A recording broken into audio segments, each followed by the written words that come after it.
हाय, आप सभी का स्वागत है आपके अपने YouTube चैनल ईडीयू कम्पीट पर। आज इस वीडियो में हम कंप्यूटर नेटवर्क के बारे में देखेंगे। कंप्यूटर नेटवर्क क्या होता है, उसके कितने टाइप्स होते हैं, कंप्यूटर नेटवर्क की हमें रिक्वायरमेंट क्यों हुई और इसकी स्टार्टिंग कैसे हुई। ठीक है, तो चलिए स्टार्ट करते हैं आज का ये वीडियो।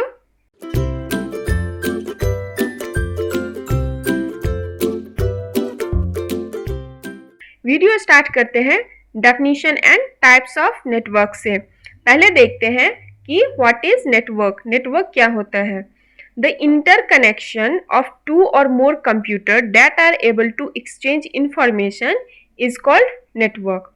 नेटवर्क क्या है? दो और दो से ज़्यादा कंप्यूटर जब आपस में जुड़ते हैं, उनका आपस में कनेक्शन होता है इस पर्पज से कि वो आपस में इंफॉर्मेशन को एक्सचेंज कर सके, तब जो ग्रुप बनता है कंप्यूटर का उसे हम नेटवर्क कहते हैं। ठीक है, तो क्या हुआ definition? The interconnection of two or more computer that are able to exchange information is called network. The communication between the network is called networking.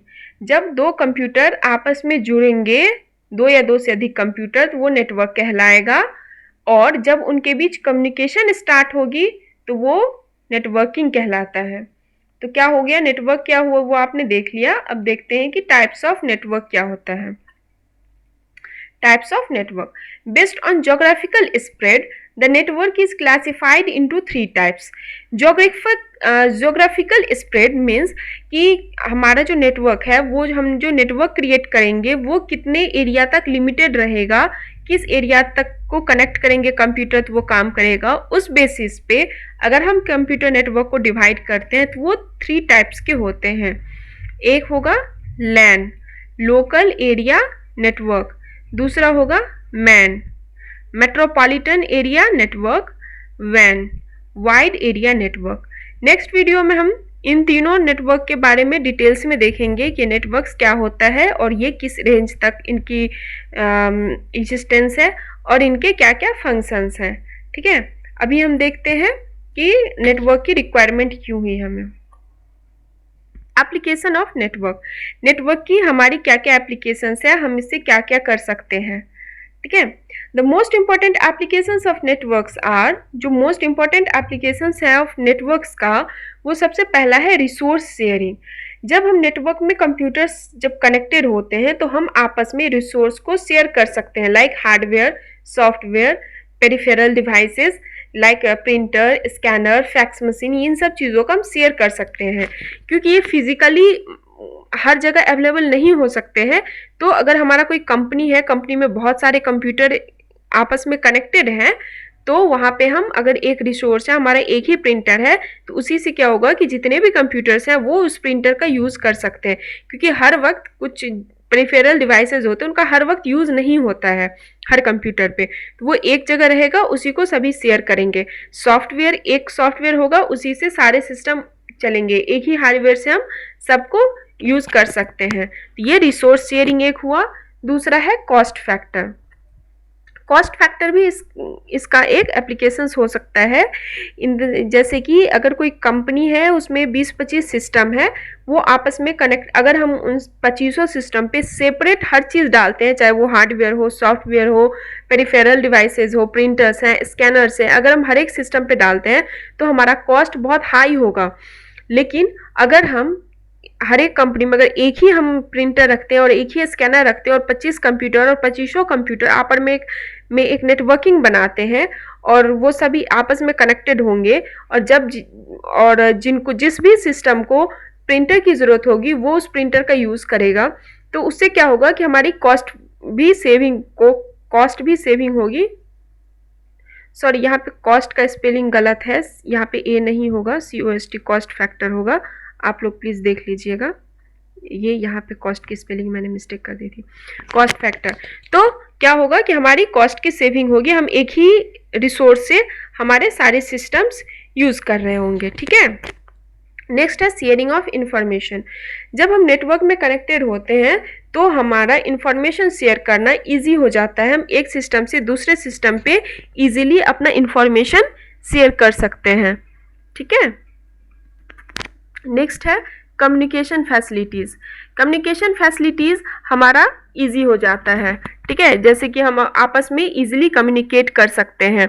कोई यहाँ पे अगर कोई कंपनी है जो कि दिल्ली में बेस्ड है, उसका हेड ऑफिस अगर बेंगलोर में बेस्ड है, वो इजीली कम्युनिकेट कर सकते हैं, अपने इस यहाँ के डाटाबेस को एक्सेस कर सकते हैं, यहाँ पे एम्प्लॉय को मॉनिटर कर सकते हैं, उनसे कम्युनिकेट कर सकते हैं। ये सब इजी हो जाता है कम्युनिकेशन करना नेटवर्क में जब हमारा कनेक्टेड रहता है कंप्यूटर। तो access to remote database, remote database को हम एक्सेस कर सकते हैं इजीली।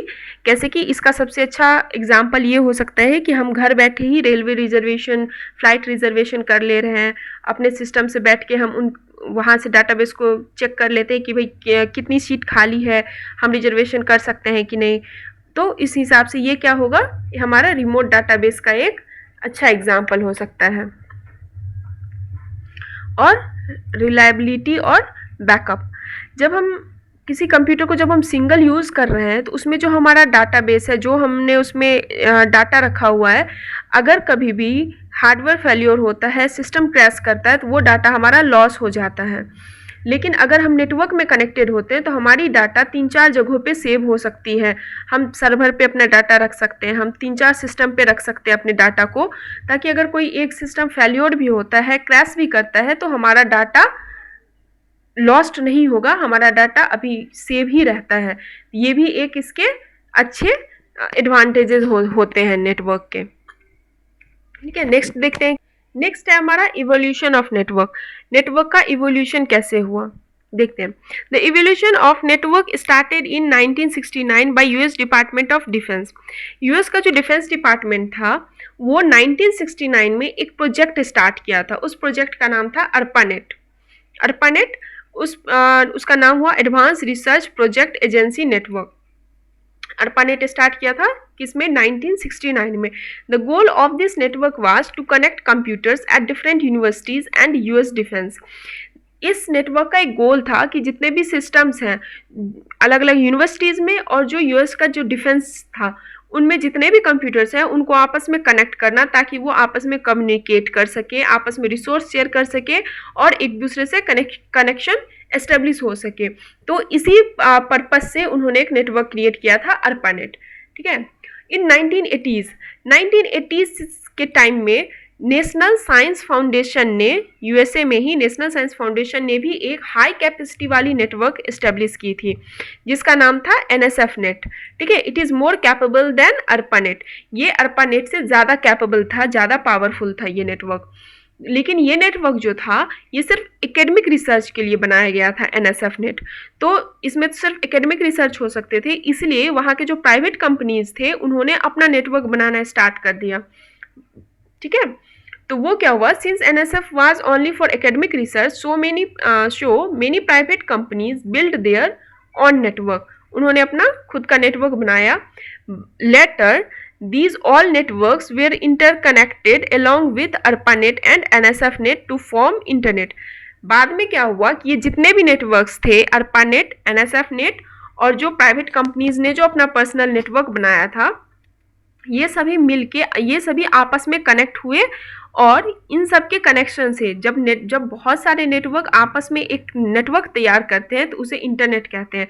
तो इन कनेक्शंस जब ARPANET, NSF-NET और जो प्राइवेट कंपनीज के नेटवर्क थे ये सब जब मिले तो इंटरनेट का जन्म हुआ था, तभी से इंटरनेट हमारा एग्जिस्टेंस में आ गया। इन 1990 में ARPANET was shut down, ARPANET बंद हो गया था। इन 1995 में government stop funding for NSF-NET। Government ने NSF-NET को भी फंड करना बंद कर दिया था और इसके बाद से तो इंटरनेट की स्टार्टिंग हो गई थी, प्राइवेट कंपनियां अपना खुद का नेटवर्क बनाने लग गए थे। आई होप कि आपको इस वीडियो में समझ में आया होगा कि नेटवर्क क्या होता है, उसके टाइप्स क्या हैं, एप्लीकेशंस क्या हैं और नेटवर्क की एस्टेब्लिशमेंट कैसे हुई थी।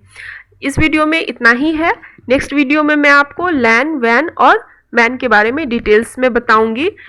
जो भी प्रॉब्लम हुई आपको इस वीडियो में प्लीज़ कमेंट करिए और मैं कोशिश करूंगी आपकी प्रॉब्लम्स को सॉल्व करने की। Thank you for watching the video. Like the video, share the video and don't forget to subscribe the channel and press the bell icon to get the latest notification. Thank you. Have a nice day.